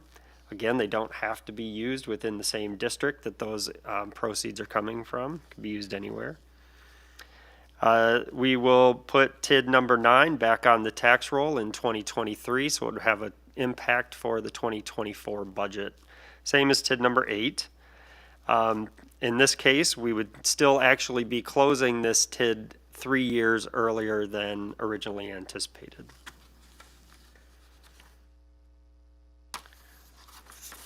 TID number 10 was created on October 16th of 2000. The statutory close date is October 16th of 2023. Again, all the same parameters apply with the percentage going to affordable housing versus the improvement to the housing stock. The only difference with TID number 10 versus the other TIDs I'm presenting tonight is that the increment is actually going to be collected in 2022 to be utilized for this program, as opposed to waiting until next year, because we have enough increment that will be collected in the existing tax year to cover the extension in order for us to close that TID earlier. So we will be able to still close that TID 2 years early by the earlier than the statutory deadline. And this one will actually go on the tax roll in 2022, and we would have then an impact to the 2023 budget year. So 1 year earlier than the other TIF districts that I mentioned. I knew I was gonna ask that question, right? Kind of figured. The next one is TID number 11. This was created in October 1st of 2001. Statutory close date of October 1 of 2024. Again, all of the same parameters apply. And this one will use increment that we collect the following year, 2023. We will put this TID back on the roll in 2023, which will have a 2024 budget impact. This will still be closing 2 years earlier than originally anticipated. And then finally, TID number 13 was created September 12th of 2005. The statutory close date is September 12th of 2025. All the same parameters still apply. TID 13 will use increment collected in 2023 to fund the program. Again, does not have to be spent within the TIF boundaries, can be used anywhere in the city. This will be put back on the roll in 2023, have a 2024 budget impact, and we'll be closing this TID 3 years early. So just to sum up all 5 of these extensions, we have one of them, TID number 10, that will be collecting the increment in 2022 to be used this year and beyond. The next, the other 4, TID 8, 9, 11, and 13 will all be used in the year the increment 2023. So aside from just the date differences, the program is the same for all 5 of these. They will use the last year's increment on the housing. So at this point, I would take any questions that you might have. What we'll do is we'll just start with a motion to approve 12A, and then we'll go with questions from there if that works with everybody. So can I have a motion to approve? So move. Motion by Feuerbach, second by Levy. Discussion?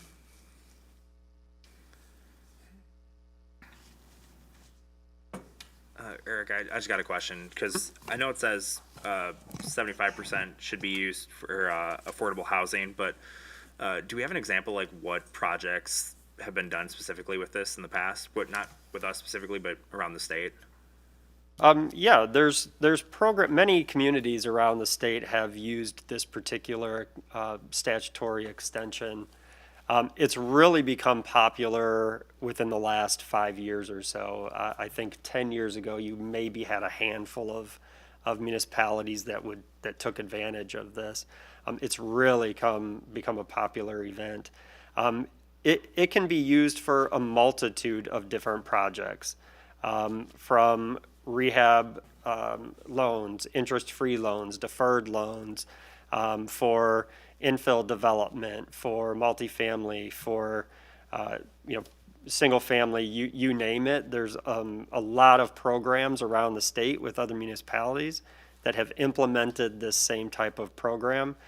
And that's what we're actually trying to do now as a staff, is to look at all of those different programs from these other communities, see what might work for us and how those are designed so that we can put something out there. Councilor Preschlesser. How are these funds spent? I mean, we're not talking about public housing, we're talking about development, some kind of development loans or something, I guess? Could be a loan, could be a grant, could be interest-free, forgivable, a lot of different types of programs. So somebody buying a house anywhere in Beloit, actually, because it says there's no restrictions on areas. Right. That needed to rehab that house because maybe it had been in a fire, or it was distressed from neglect, or, lost in a real estate, never zombie land. They could apply for like loans or some Right, kind we of just a have to grant put that assistance or program something. together, right? And we So- would just have to have some way to put that together using our staff or Right. our development services or something like that. Yep. We Okay. just have to design the program so that we can apply that uniformly, get that program down so that we can get the information out and then be able to. So all of that has to take place. Correct. Part of the use of that funds is, that is going to go towards just getting that all put together and Yeah, stuff too. what we're doing tonight is just the statutory piece to it, to get the resolutions approved so that we can get the increment then basically earmarked for the housing extension program, so that we can then close the TIDs on a timely basis that we want to. So this is a first step in the process. So this gets it on the books. This presents it to DOR, what we want to do with the money. We tell them this is what we're doing with these TIF districts. Okay. Then, we've been having some discussions, staff, to try to put together the actual program to implement it. I'm really impressed with this availability and taking advantage It's of it. incredible, yeah. I've never heard about it until we talked about it at the budget workshops last year, and I was like, wow, this is something that's pretty cool. Yeah. So, yeah, this is great. Okay, Yeah, thanks. It's a great opportunity. Any further questions? Yeah, Vice President Keys? Just to clarify, because for some of us, it is a bit of a second language. Yeah. So when you say the funds are collected, so after you close the TID, then it's the taxes of the businesses or entities that were as part of that tax incremental district, correct? The district, right. Okay. Right. And then, so then that'll be part of the city's annual revenue. Correct. Correct. The revenue for, yes, once the TID closes. Yep. And we put the TID back on the roll is kind of the term. That then becomes part of the overall tax base, and then the TID is no longer there. So then there's no increment that needs to fund that TID. And so that's what the putting back on the roll kind of means. It then distributes that to the whole tax roll. Right. And that's where the tax relief comes from, because you're putting all of that back on the total tax roll. So then we're not having then to fund that increment district, so it's going to reduce that portion of the taxes. And that TID 10 will be appreciated this year, correct? Right, we're going to, yep, And then the other ones will be appreciated next year, Right. and then the benefits, and then applied to the following subsequent budget. Right. So, does this, when there is a TID district, does that impact other entities that pull from property taxes as well? As far as with, like, the school district or the county or as well? Will that? right, yeah. right, because they wouldn't have to then fund that district either, so. Okay, Yep. so then there'll be the other entities will be these will be Yes. coming live on their rolls as well? Correct. Yep, Okay. Yep. Okay, And so there's some dates that are kind of important when we're dealing with TIF districts. And so the date is April 15th. So we have to certify our TIF districts each year before April 15th. So that's telling the DOR that that TID still exists. And so they're going to then know to include that or not include it on their roll, so that we have those properties that are located within that district still kind of counted as a TIF. Mm-hmm.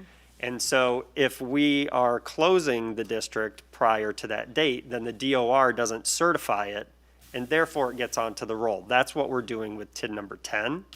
Whereas the other ones, we're doing the extension, but we're not going to close those until after April 15th. And so you'll see me bring five of them back in May, but since we're beyond the April 15th deadline, that means that we're still going to collect the increment in 2023, and that's the increment that I'm speaking of today. So TID number 10 will be closed this year, but because we're collecting that increment already in this year, that's the money that we're going to have available for the housing. So that's the timing difference between 10 and the other ones, if that makes sense. thank you. Sure. Any further questions or discussion? If not, I'll ask, I believe Omar will call the roll on this vote. Counselor Blakely, Aye. Is there an echo? Aye. Counselor Duncan, Yes, aye. Counselor Levy.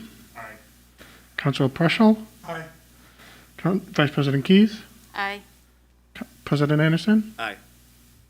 Motion passes 7-0. Counselor Forback. Oh, Counselor Herbeck. Aye. Yeah, I did forget to mention that all of these will be roll call votes, just so that you're aware.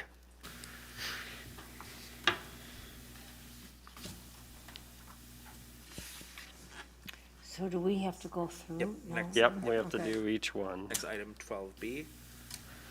I so move. Okay, motion by Forbeck, second by Levy. Any discussion? Not, I'll ask the clerk to call the roll. Counselor Blakely, Aye. Counselor Duncan, Aye. Counselor Levy, Counselor Preschel, Counselor Forbeck, Aye. Vice President Keys, Aye. President Anderson, Aye. 7-0, motion passes. On to 12C. Motion by Levy, Second. Second. I'll second. second by Forbeck. Any discussion? Nah, roll call, please. Counselor Blakely, Aye. Counselor Duncan, Aye. Counselor Levy, Counselor Preschel, Counselor Forbeck, Aye. Vice President Keys, Aye. President Anderson, Aye. motion passes 7-0. We're on 12D, if I'm correct. Mhm. Yep. Motion by Levy, Second. Second. second by Forbeck. Any discussion? If not, roll call, please. Counselor Blakely, Aye. Counselor Duncan, Aye. Counselor Levy, Counselor Preschel, Vice President Keys, Aye. Counselor Forbeck, Aye. President Anderson, Aye. motion passes 7-0. And 12E. Second. Motion by Levy, second by Preschel. Any discussion? No. If not, roll call. Counselor Blakely, Aye. Counselor Duncan, Aye. Counselor Levy, Counselor Forbeck, Aye. Counselor Preschel, Vice President Keys, Aye. President Anderson, Aye. motion passes 7-0. Next item is 12F.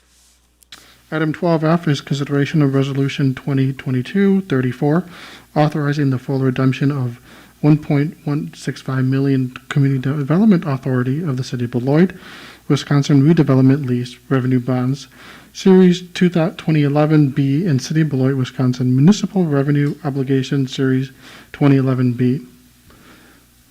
Eric Miller. Hello again. So this is the resolution to approve the calling or full redemption of our 2011B lease revenue bonds that were issued by the CDA back in 2011. We did a similar redemption to the bond issues last year in our TIF District number 10 for 2 issues. This is the same thing. We have excess cash in TID number 13 in order to pay these bonds off early. These bonds were able to be called for any maturity after our 2019 maturity. And so we are going to call all the remaining bonds as of June 1st, 2022. So we'll call the 23, 24, 25, and 26 issues all at once. And by doing that, we're going to save approximately $39,000 in interest expense. And with that, I'll take any questions you might have. Any, well, first, let's get a motion to approve. So moved.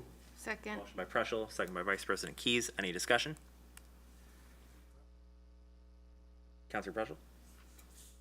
How often do we do this for everybody that doesn't pay attention? Call the bonds? It's not very often. I think you would find it probably more frequently with a CDA lease revenue type bond, particularly in a TIF district where you might have excess increment laying around in order to do that. Generally a general obligation, you don't have, a lot of cash just laying around like that. So you might find it in some of your enterprise funds. This is entirely the success of the TIF that created this Absolutely. possibility. Yep, definitely. It's good to have successful TIFs. I think we should call that out when it happens. Yeah, you bet, for sure. Any further discussion? Not, I'll ask the clerk to call the roll. Counselor Blakely, Aye. Counselor Duncan, Aye. Counselor Levy, Counselor Preschel, Aye. Counselor Forbeck, Aye. Vice President Keys, Aye. President Anderson, Aye. motion passes 7-0. 12G. Item 12G is consideration of Resolution 2022-47, initial resolution authorizing general obligation bonds in an amount not to exceed $3,065,000 for street improvement projects. Eric Miller again. Hello again. So this presentation is going to cover this item on your agenda all the way down through item 12M. This is going to cover three separate bond issues, two of which are our general obligation notes and bonds, and the other one is a refunding opportunity that we have with our water revenue bonds in our water utility. So at this point, I am going to turn it over to Greg Johnson, who is our financial advisor from Ellers, and he's going to walk you through some reports that were in your council packet. They're called our pre-sale reports, and all the details will be listed within there that he will walk you through at this time. Thank you. Thank you. Good evening. Good evening.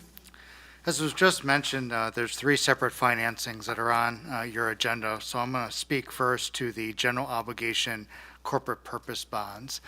The purpose of this bond issue is to fund several of the city's larger street improvement projects that are slated for 2022. Consists of Milwaukee Road repairs, West Grand Avenue reconstruction, and Shore Drive reconstruction, as well as some parking lot improvements and some funding for property acquisition within the city. We've included in our pre-sale report financial analysis on each of these transactions. So I want to take a few moments to kind of walk through the fiscal impact of each of these issues so you're aware of that as you're considering the resolutions. So I'm going to refer to several of the pages that are in your council packet that include the financial exhibits that I'll be referring to. So the first can be found on page 165 of your packet. It's labeled Table 1. It's your existing general obligation debt base case. This is a summary of the city's existing general obligation debt profile before we look at the impact of any of the proposed issues that you're considering this evening. So the city has annual principal and interest payments that are due on all of its existing general obligation debt. That's summarized in the column to the far left. And then the city budgets several non-levy revenue sources to repay some of that annual principal and interest. That includes revenues from some of your TIF districts, the cemetery, transit, and then your utilities, water, sewer, and stormwater. And so we arrive at your net tax levy for debt service. So while your total general obligation principal and interest payments in 2022 are approximately $6,242,000, the portion that you levy for is $5,450,000 in the 2022 budget. So going forward in that net tax levy column, you'll see how your existing levy for debt service would change before we look at the impact of these proposed financings. Now, one item I want to call out specifically is the impact of some of your tax incremental finance district closures. As was just mentioned in the previous presentation, TID District 10 is going to be closing this year, which means all of that incremental value will return to the tax rolls impacting the 2023 budget. So in the equalized value TID out column, that shows the impact of that TID closure. The amount of value, equalized value that's outside of your TID districts was approximately $1.9 billion for the 2022 budget. With the closure of TID 10 and some projected growth elsewhere within the community, that TID out equalized value is going to increase to about $2.355 billion. So a sizable increase in value, and so what that means is you will see a adjustment in your tax rate for debt service. So this chart kind of shows how your future tax rate would be on a per $1,000 basis, just based on your existing debt profile. So we're going to, as we go through the impact of these borrowings, we're going to talk about how that tax rate will change once we factor in these proposed debt issuances. In Table 2, on page 166 of your packet, that's just the detailed listing of the project costs that are funded in this bond issue. So it's approximately $3,235,000 of project costs. As I mentioned, primarily consists of some of your larger street improvement projects that are anticipated in 2022. In Table 4, we show the estimated principal and interest payments for this particular bond issue. You'll see we have it broken down by the type of project costs, street improvements, parking improvements, and community development projects. You'll notice on your agenda there are several resolutions related to the bond issue, and that's really to comply with state statutory requirements. So the street, parking, and community development projects, they're all being funded through one bond issue. But you're required under state law when you issue general obligation corporate purpose bonds to also pass separate resolutions that identify the specific types of projects you're funding. So you'll see resolutions that refer to the total amount that you're authorizing, $3,340,000, and then you'll see separate resolutions for the portion of that bond issue related to streets, the portion related to parking, and the portion related to community development. Again, that's all to comply with state law that says if you're issuing bonds, you must also identify what you are funding with the particular bond issues. That's why you'll see multiple resolutions for the bond issue. So next in Table 5 is kind of a multi-year financing plan that looks at debt issuance from 2022 all the way out through 2027. So we typically like to look at debt issuance in a multi-year context and forecast out not only what you're looking at doing this year, but kind of include some placeholders for future debt issuance over the next several years. So we've structured your future debt issuance to kind of have a consistent impact on your debt service levy each year. So by incorporating future debt issuance from 2022 through 2027, under the debt service levy column, you'll see that that levy change each year, it's about a $300,000 increase to the levy annually for funding of anticipated capital needs over the next several years. But you'll see in the total tax rate for debt service column, your current tax rate for debt in this year's budget was $2.87 per thousand.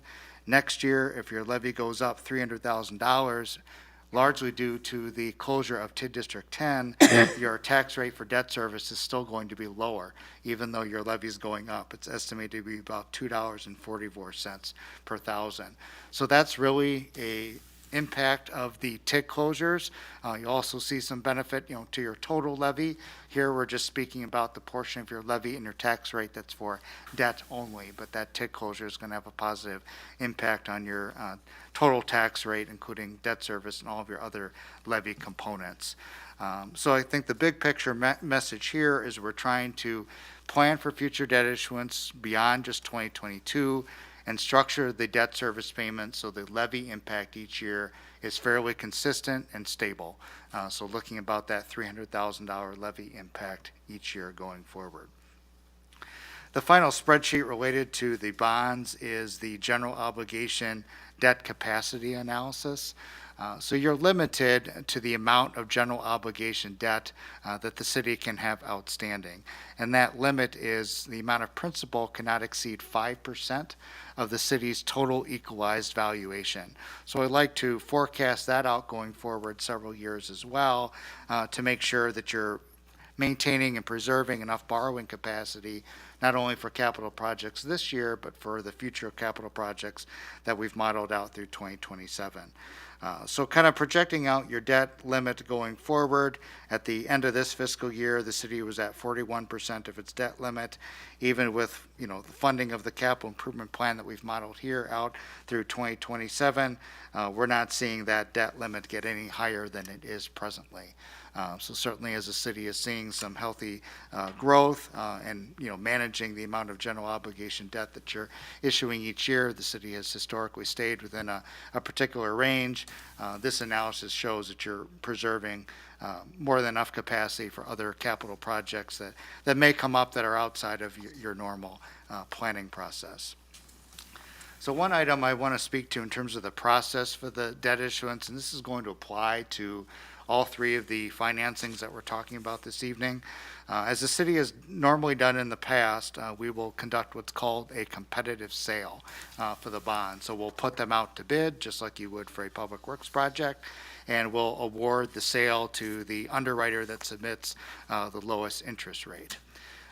There's kind of two ways to kind of conduct the competitive sale. One is to conduct it on the date of a regular scheduled common council meeting, and the results will be brought back to the common council that day for consideration. Bonds are typically sold on the date of a meeting because interest rates literally change daily, and underwriters want some assurance that it would be considered, based on the market conditions of that date.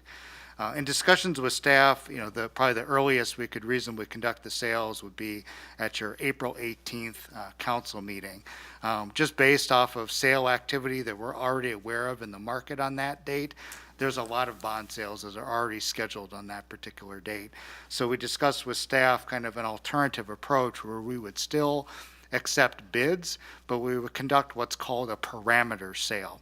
And so each of these resolutions that you're adopting for the GEO bonds, the notes, and the water system revenue refunding bonds contain what are called the parameters for the parameters resolution. And if you choose to adopt each of these resolutions, that's the final action that's required by the Common Council. By adopting those resolutions, you're delegating authority to either the city manager or finance director or director of administrative services to accept the bond sale results on behalf of the Common Council as long as certain financial parameters are met and satisfied. We've used these types of sales in the city in the past. There's several different financial benchmarks that need to be met. Probably the one that's most meaningful is that, the true interest cost for the bonds cannot exceed a certain percentage. So if we see market conditions really move unfavorably, we can always adjust the sale date. As you probably are aware, market conditions are a little volatile these days given what's going on in the world. So we'll continue to monitor things between now and mid-April when the sale occurs. But even if for some reason on the date of sale the results exceed the financial parameters, the sale cannot be awarded. So there's several benchmarks and protections kind of built in. One is just regular monitoring of the market conditions and adjusting sale if conditions become unfavorable. The second is in the resolution itself. It cannot exceed a certain interest rate for each of these financings. We have built in some interest rate movement upward into each of those financial parameters that we've established for each of these bond issues, but I just wanted to explain that process so you kind of understand what you're authorizing here this evening and kind of how that authority will be delegated to staff in April to accept those bond sale results. So for all three sales, we're scheduled to sell them on April 20th, which is a Wednesday, typically a little less competition. So that's why we kind of picked what we call an off day, where not everybody is typically selling on Mondays and Tuesdays. So that's kind of an overview of that process. I'm just going to speak next briefly to the other two financings that are on your agenda in terms of the GEO notes. This is the balance of the capital improvement projects that the city has targeted for its 2022 financing. There's a listing of the project costs included in the pre-sale report for the notes. That can be found on page 178 of your packet. So there's a detailed listing, consists of some of your smaller street improvements, some equipment acquisitions, some park and recreation projects, and just other equipment for other city departments. So that totals approximately $1,866,000 of capital projects. So all of these will be amortized and repaid within a 10-year repayment window. The rest of the analysis that's in the pre-sale report for the notes is identical to what it was for the bonds, so I'm not going to make you suffer through that again. But it's all the same financial and levy and geodeck capacity impact. We just prepare a separate report so it's clear what projects are being financed, but all of the levy impacts and capacity impacts I just summarized for the bonds, same information for the notes. And the method of sale, again, for the notes will be identical to the bonds. Parameter sale delegates that authority to specific staff members to accept the note sale results if those parameters are satisfied. Under state law for notes, you can just pass one resolution to authorize the note issue. You don't need to identify separate resolutions for projects, so that's why you won't see multiple resolutions for the notes compared to the bonds. So the third and final component of the financing plan is related to the water revenue refunding bonds. As was mentioned, this is a refunding of existing debt to achieve some savings based on the current interest rate environment and based on the current interest rates that are being paid on those bonds. So the total purpose for that, again, is just to take advantage of some savings that are available to the city based on current market conditions. There's no new money that are being incorporated into that particular bond issue. It's just restructuring and refunding the debt to take advantage of lower interest rates, and those savings will be available to the water utility based on market conditions. Same method of sale that I had just summarized, parameters resolution that identifies the certain financial targets that have to be met and satisfied in order for the bond sale to be awarded.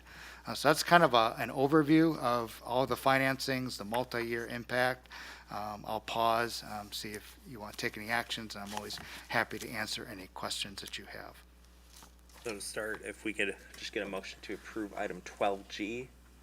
I so move. Motion by Forbeck, second by Duncan. Any discussion?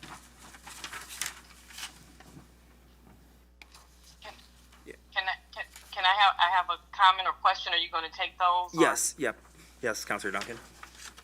Yeah, I just wanted to say, first, thank you for this overview. My question is, in the past, we've had great ratings or great ratings, so how are we doing in comparison to previous years? Yeah, so in terms of the city's rating, we'll go through the rating process with Standard & Poor's as the city has done in the past. Certainly based on our preliminary review of the city's financial condition and taking into account your preliminary 2021 year-end results, we haven't identified any red flags or concerns regarding the rating process. We'll go through the same process to obtain a rating from S&P that the city's utilized in the past. There'll be a rating call with city staff and with the rating analysts. They'll take into consideration, a lot of the information that's provided to them, both by Ellers and both by the city. They take that information to an internal rating committee, which consists of, other individuals within Standard & Poor's, and that committee is who formally assigns the rating. So a rating can always change, either favorably, move upward, or movement downward. I think preliminary, what we're seeing is we're, expecting you'll be in good position to try to have your existing ratings maintained. Thank you, Counselor Duncan. Any further questions or comments from council? Counselor Preschel? Is this, Eric, you may have to answer this, is this the first time we've done a bond offering this way? Have we always done it the other way?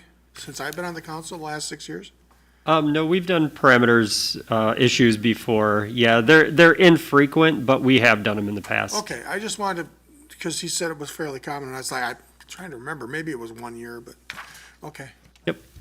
Oh, and the parameters are designed, oops, I'm sorry.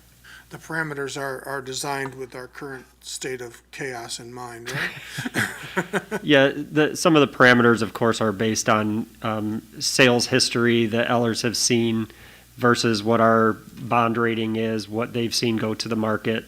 And so they place those parameters and what they think the market would do, and then we, of course, would have to fall within those parameters. And it's now March 7th, so this is going to execute within the next, 6 weeks, or is it less? April 20th is the sale date. It was at April 20th, pushed out to April 20th. Okay, I wasn't sure which way you were going on that April date, if you were going past or before. April Okay. 20th.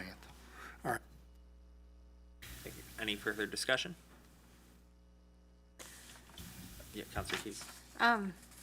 Thank you for the presentation. I think it was the chart 5 that talked about the tax rates and how it took into account the impact of the TID closures for the portion of the levy for debt service.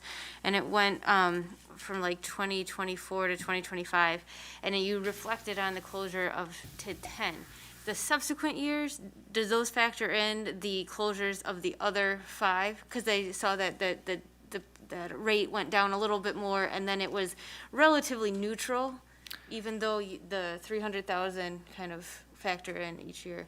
Yes, we did factor in the future closure of the other TID districts that were summarized earlier that will impact your 2024 budget. I think that the impact of those is still beneficial, but just not as probably substantial as TID District 10, just given the size of TID 10 in terms of the incremental value. But yes, we forecasted that closure. And then after that, yes, the numbers start kind of becoming a little more modest, those annual adjustments, because, you know, the majority of your TID districts will be closed over the next 2 budget cycles. Okay, thank you. It is forecasting that we work with Ellers on just based on market, analysis that's happening in the city. So with those TID closures, along with other types of development, we're forecasting what we think equalized values may be 2 years from now. And so it's, it's best guess, but with a lot of hard facts, but then there's also some room for, movement in there as well. Okay. We generally look at your 5-year trend, and then we kind of discount that by about 50%. So we try to be pretty conservative. And then in addition to that, we factor in the TID closures. So that's, at a high level, that's kind of what makes up the methodology for the valuation projections. Okay, thank you. Further questions or comments? If not, I'll ask the clerk to call the roll. Counselor Blakely. Aye. Counselor Duncan. Aye. Counselor Preschel. Aye. Counselor Forbeck. Aye. Counselor Levy. Vice President Keys. Aye. President Anderson. Aye. Motion passes 7-0. 12H. 12H is consideration of resolution 2022-048, initial resolution authorizing general obligation bonds in an amount not to exceed $170,000 for parking lot projects. Do you have a motion to approve? Motion by Second. Lee. Second by Blakely. Any discussion? Quick question. Yes, Vice President Keys. So after the 20th, when the sale occurs, will there be then the report back to council about the? Yes, we'll provide all of the same reports that we normally do. Those will be provided to city staff on April 20th. Right, thank you. Further questions or comments? Before I forget, I want to thank you both, and I want to thank Eric again for doing such a wonderful job of putting this esoteric stuff together in a way that's pleasant to view, and it's understandable, and it's an amazing job as usual. I always say that, but it's not a subject I take too naturally, so thank you. You're welcome, thanks. Further questions or comments? If not, roll call, please. Counselor Blakely. Aye. Counselor Duncan. Aye. Counselor Preschel. Aye. Counselor Forbeck. Aye. Counselor Levy. Vice President Keys. Aye. President Anderson. Aye. That motion passes 7-0. 12I. Item 12I is consideration of resolution 2022-049, initial resolution authorizing general obligation bonds in an amount not to exceed $105,000 for community development projects. Motion by Levy. Is there a second? Second. Second by Forbeck. Any discussion? If not, roll call, please. Counselor Blakely. Aye. Counselor Duncan. Aye. Counselor Preschel. Aye. Counselor Forbeck. Aye. Counselor Levy. Vice President Keys. Aye. President Anderson. Aye. That motion passes 7-0. 12J. 12J is consideration of resolution 2022-050, resolution directing publication of notice to electors relating to bond issues. Motion by Levy. I second. Second by Blakely. Any discussion? Not, roll call, please. Counselor Blakely. Aye. Counselor Duncan. Aye. Counselor Preschel. Aye. Counselor Forbeck. Aye. Counselor Levy. Vice President Keys. Aye. President Anderson. Aye. That motion passes 7-0. 12K.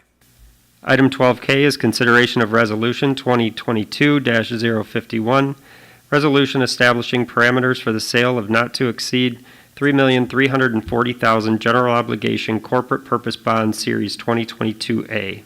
I move for approval. Motion by Blakely. Is there a second? Second. Second by Preschel. Any discussion? Seeing none. Roll call, please.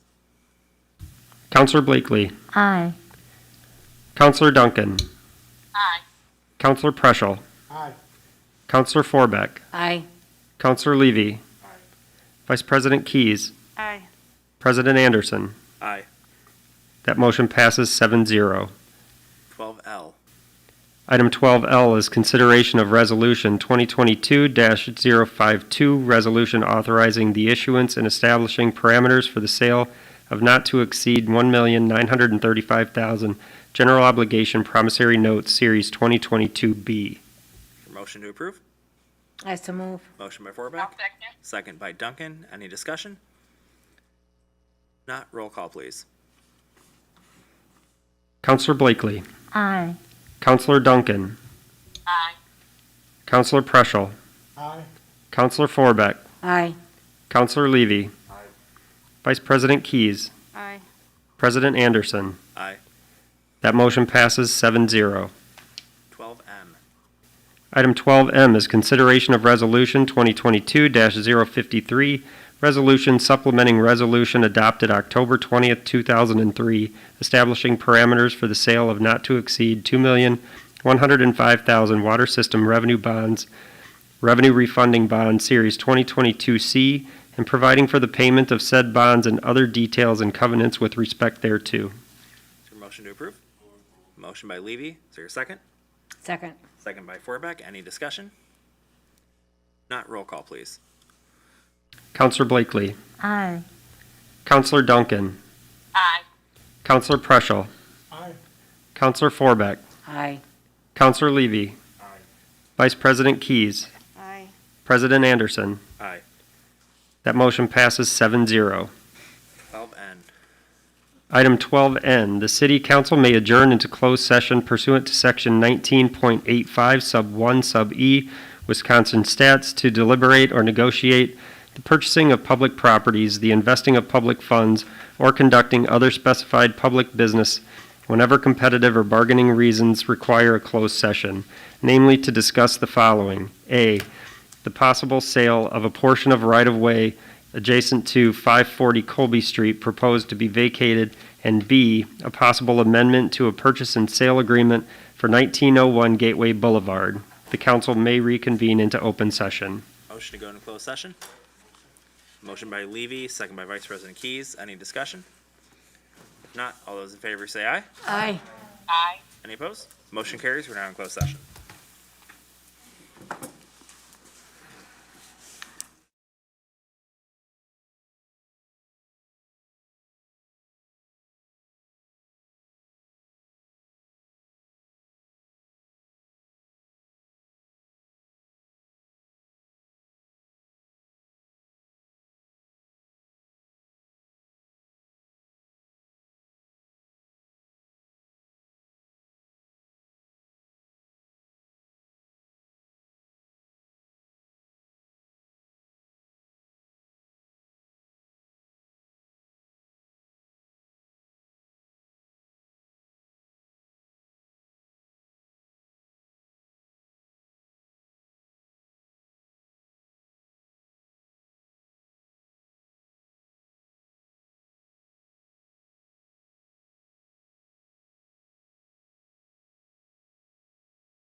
find it here, sorry. Okay, this is consideration of resolution 2022-015. Resolution approving an offer to purchase between the City of Beloit and P&E Enterprises LLC for the sale of property located just west of 540 Colby Street. And City Manager Luther will give an update. Thank you. The former Cub Foods property at 20 Park Avenue has been purchased by P&E Enterprises LLC, doing business as Welder Supply Company. They intend to improve and expand the building. They have already purchased the properties located at 10 and 30 Park Avenue and the vacant lots along Park Avenue in front of the building. The resolution in front of you this evening provides for the sale of half of the right-of-way owned by the City of Beloit to P&E Enterprises for the expansion of their business. The vacation petition was already authorized, and they wish to expand into this area to promote their business. The city has reviewed this request and submits Resolution 2022-015 with our recommendation for approval. Be happy to answer any questions you might have. Can I get a motion to approve? Motion by Levy, second by Preschel. Any discussion? Councilor I'd Preschel. just like to say that we discussed this matter extensively at the Plan Commission meetings. The access to the bridge and the park and everything is no problem, and they need this space to accommodate their plans for truck traffic in and out of the rear of that building or whatever. So they need the space, and we don't. And so I think it's really good that Welder Supply is moving in there and getting bigger and capturing some of that CO2 for us to resell. I mean, that's awesome. Anyway, I appreciate the effort, and my concerns about access to that bridge were there's nothing there. There's plenty of room, and it'll work out fine. So thanks a lot, guys. Appreciate it. Good going. We'll be happy to have you there. Any further discussion? If not, all those in favor say aye. Aye. Any opposed? Motion carries. Done. Thanks, guys. Thanks for waiting. Yeah. Thanks so much for that. Coffee? Sure, the cops got some donuts. Next item. The next item is Resolution 2022-033, resolution approving a second amendment to the purchase and sale agreement between the City of Beloit and Phoenix Acquisition LLC for the sale of property at 1901 Gateway Boulevard, Beloit, Wisconsin. City Manager Luther. Thank you. You have before you Resolution 2022-033, a proposed second amendment to the purchase and sale agreement with Phoenix Investors. This is for the property located at 1901 Gateway Boulevard. Last November, the City Council approved the original purchase and sale agreement with Phoenix Investors to purchase this property for the construction of a 500,000 square foot, yes, that is 500,000 square foot building with an estimated private investment of $35 million. This building would be second in size only to the Amazon Distribution Center in the City of Beloit. The agreement was signed, and that initiated the 90-day due diligence period. We authorized a first amendment to that original purchase and sale agreement to allow an extension of the due diligence period. Unfortunately, during the due diligence, the developer and their contractors ran into significant soil conditions similar to that Amazon saw when they began their construction process. We did run the risk of losing this particular development, and were able to negotiate with the developer to keep them in Beloit. What you have before you in this second amendment is a proposal that incorporates a reduction in the total acreage just slightly from the 56.27 acres to 55.029, and that is due to the city creating an outlot for an existing stormwater easement. that would have needed to be done regardless of the development on this site. We are also proposing a reduction in the anticipated purchase price from the $10,000 original per acre to $2,000 per acre. The city would still receive revenue, unanticipated revenue, in the amount of $110,058. And that reduction in price will allow Phoenix investors to use the differential to mitigate against the additional development costs due to the soil conditions on the site. The Second Amendment also extends their due diligence period to March 31st of this year and would allow access to begin grading work on the property once the proper permits are obtained prior to closing. We have evaluated these proposals and the economic impact to the city. Given the anticipated annual increase in property tax value, we see that the net return on investment is approximately 3.5 years based on this altered purchase price. So staff stands in favor of this proposed Second Amendment, and we're happy to answer any additional questions you might have. Thank you. Do we have a motion to approve? Motion by Levy. Is there a second? Second. Second by Preschel. Any discussion? If not, all those in favor say aye. Aye. Any opposed? Motion carries. Next item. Adjourned. Next item is adjournment. Motion by Levy, second by Keys. Any discussion? Well, let's talk some more.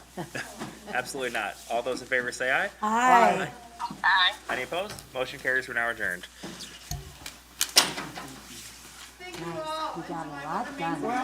On paper, that looked like a torturous meeting, and it went really well. So there.